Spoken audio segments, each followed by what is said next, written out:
થરાદ તાલુકાના મેઘવાનસિંહની વાડી ખાતે આજે 135 ગામના મેઘવાળ સમાજ દ્વારા એક ઐતિહાસિક સામાજિક બંધારણ મહાસંમેલન યોજાયું હતું। આ કાર્યક્રમમાં 2000થી વધુ સમાજ બંધુઓની ઉપસ્થિતિમાં કુરિવાજો નાબૂદ કરી પ્રગતિશીલ સમાજ નિર્માણનો સંકલ્પ લેવામાં આવ્યો હતો। નવા યુગની શરૂઆત, કુરિવાજોને તિલાંજલિ।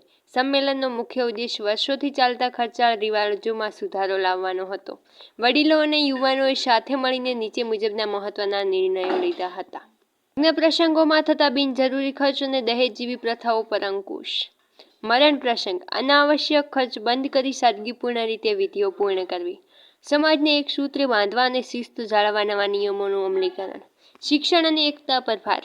મંચ પરથી વક્તાઓએ ભારપૂર્વક જણાવ્યું કે શિક્ષણ એ જ સમાજની ઉન્નતિનો માર્ગ છે। યુવાનોને વ્યસનો અને દેખાદેખીથી દૂર રહી શિક્ષણ ક્ષેત્રે આગળ વધવા પ્રેરણા આપી હતી। કાર્યક્રમમાં મહિલાઓની પણ મોટી સંખ્યામાં હાજરી જોવા મળી હતી, જે સામાજિક પરિવર્તનનો સંકેત આપે છે। આ મહાસંમેલન માત્ર ચર્ચા પૂરતું મર્યાદિત ન રહેતા સમાજની એકતા અને ગૌરવ વધારવા માટેની એક મજબૂત પ્રતિબદ્ધતા બની રહ્યું। ઉપસ્થિત 2000થી વધુ લોકોએ એકી અવાજે નવા સામાજિક બંધારણને વધાવ્યું હતું। Bureau chief PJ Chaudhary. આજે અમારા થરાદ તાલુકાના 135 ગામના મેઘવાળ સમાજના તમામ વડીલો યુવાનો સાથે મળીને મેઘવંશી સેવા ટ્રસ્ટ સમાજની વાડી શૈક્ષણિક સંકુલ થરાદમાં સાથે મળીને સમય પ્રમાણે સામાજિક આંતરિક બંધારણોમાં જ્યારે ફેરફાર થતા હોય છે ત્યારે એની નવીન બંધારણીય માટે આજે મીટિંગ સંમેલન રાખવામાં આવ્યું હતું, જેમાં 2000+ સંખ્યામાં લોકો હાજર રહ્યા હતા।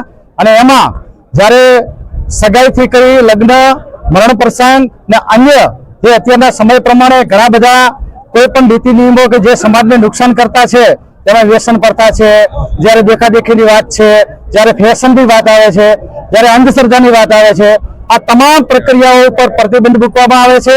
અને નવીન રીતે વાવ, થરાદ અને સુઈગામ 3 તાલુકાનો એક બંધારણ થાય એના માટે અત્યારે પોતાના ઘરનું ઘર ઘરે કરવું જોઈએ એ વિચાર સાથે અમે થરાદ તાલુકાના 135 ગામ, ભલે રા તાલુકો હમણાં દૂર થયો છે અમારાથી, પણ રા અને થરાદ બંનેનો અમે થરાદમાં સમાવેશ કરી લીધો છે।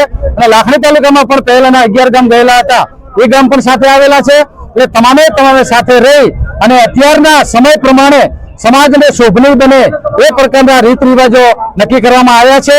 અને મહિલાઓને પણ સન્માન મળે, બાળકોને પણ અધિકાર મળે અને તમામ નાગરિક ભારતીય સંવિધાન મુજબ ચાલે અને કોઈ પણ કોઈ તકલીફ ના પડે આ પ્રકારના નીતિ નિયમો બનાવી અને અમે ટૂંક સમયમાં તમામ સમાજમાં લાગુ કરવાના છે। એના માટે અત્યારે સંમેલન બોલાવવામાં આવ્યો હતો અને આ સંમેલન ખૂબ સારી રીતે થયો અને તમામ નિયમો સર્વસંમતિથી અત્યારે નિર્ણય કરવામાં આવ્યો છે। જય ભીમ, જય સંવિધાન। હું નામજીભાઈ અડિયલ, દલિત સંગઠન થરાદ વાવ સુઈગામ।